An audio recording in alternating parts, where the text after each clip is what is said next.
اور اس کے بعد یہ انگوٹھی اچانک سے ایسے غائب ہوئی یا ایسے گم ہوئی کہ اس کا آج تک اس جدید دور تک بھی کوئی پتہ نہ چل سکا۔ مگر ہاں، یہ بات کلیئر تھی کہ اس انگوٹھی کے گم ہوتے ہی پوری کی پوری مسلم قوم میں ایسا فتنہ اٹھا، ایک ایسی مصیبت آئی کہ جو آج تک ختم ہونے کا نام نہیں لے رہی ہے۔ ایک ایسا فتنہ جس نے آنے والے کچھ سالوں میں ہی خود مسلمانوں کے ہی تیسرے خلیفہ یعنی کہ حضرت عثمان غنی رضی اللہ تعالیٰ عنہ کو نہ صرف شہید کر دیا بلکہ بعد میں کچھ وقت بعد ہی مسلم کمیونٹی کے اندر سول وار یعنی گروہ یدھ بھی شروع ہو گیا، اور پہلی بار مسلم کمیونٹی کے دو ٹکڑے ہو گئے،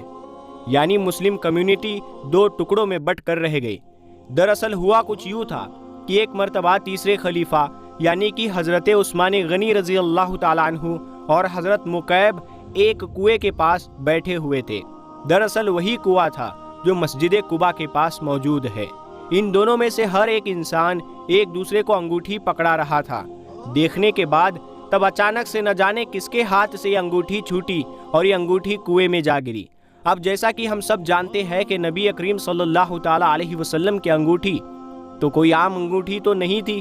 اسی لیے اسے بہت ڈھونڈا گیا، یہاں تک کہ تمام صحابہ کرام رضوان اللہ تعالیٰ علیہ اجمعین نے 3 دنوں تک خوب محنت کی اور اس کنویں کا سارا پانی خالی بھی کروایا اور پورے کنویں کو سکھا دیا، یعنی پورے کنویں کو پوری طرح سے صاف کر دیا، اور اس کے باوجود بھی کہیں پر بھی اس انگوٹھی کا کہیں پر بھی کچھ پتہ نہیں چلا۔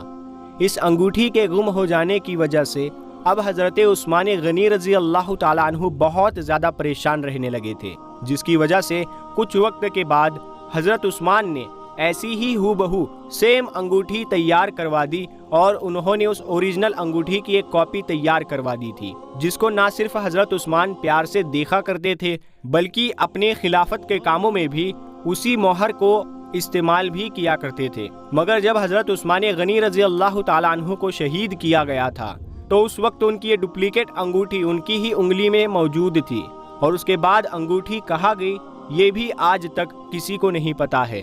تو اسی طرح وقت کے ساتھ ساتھ ہی نہ صرف اوریجنل بلکہ اس کی کاپی بھی ہمیشہ کے لیے کہیں غائب ہو گئی تھی، اور پھر پتہ ہی نہیں چل سکا کہ آخرکار وہ دونوں انگوٹھیاں گئی ہی کہاں۔ اس کے علاوہ یہ بھی کسی کو نہیں پتا کہ دونوں انگوٹھیاں یا پھر اوریجنل والی انگوٹھی جو تھی وہ اب دوبارہ کسی کو ملے گی بھی یا پھر نہیں ملے گی۔ حالانکہ کچھ لوگ یہ بھی دعویٰ کرتے ہیں کہ اوریجنل والی انگوٹھی تھی وہ حد سے زیادہ برکت والی انگوٹھی تھی، اور حضرت محمد مصطفیٰ صلی اللہ تعالیٰ علیہ وسلم کی بہت زیادہ خاص انگوٹھی تھی۔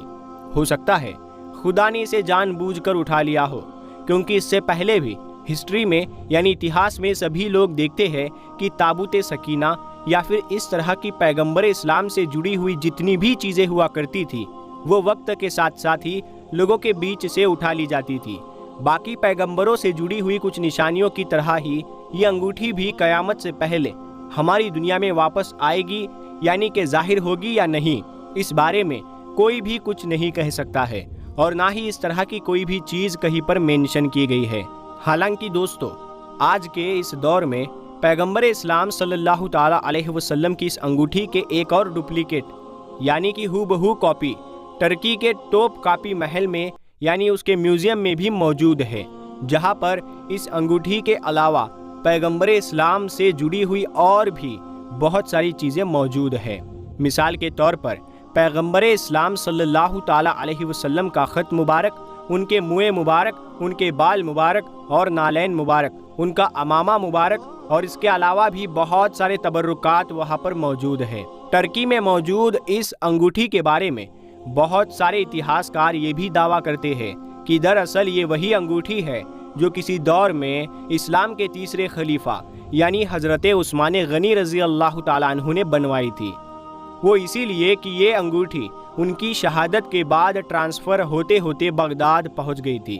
کیونکہ بغداد میں لمبے وقت تک مسلم دنیا کی راجدھانی ہوا کرتی تھی۔ مگر جب پھر 15ویں صدی میں جب سلطنت عثمانیہ نے بغداد شہر کو فتح کر لیا تھا تو سلطنت عثمانیہ کے سلطانوں کو یہ انگوٹھی بغداد سے حاصل ہو گئی تھی، اور اس کے بعد انہوں نے اس کو بغداد سے استنبول کے جو سلطنت عثمانیہ کی راجدھانی ہوا کرتی تھی وہاں پر ٹرانسفر کروا دیا تھا۔ واللہ عالم بالصواب۔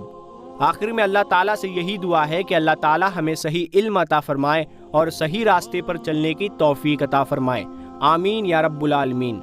دوستو، یہ ویڈیو، یہ معلومات آپ کو کیسی لگی آپ ہمیں کمنٹ میں ضرور بتائیے، اور ہمارے چینل کو اگر ابھی تک آپ نے سبسکرائب نہیں کیا ہے تو اسے سبسکرائب کر کے ساتھ میں لگے بیل آئیکن کو ضرور دبا دے، اور اس ویڈیو کو اپنے دوستوں میں، رشتہ داروں میں زیادہ سے زیادہ شیئر ضرور کرے۔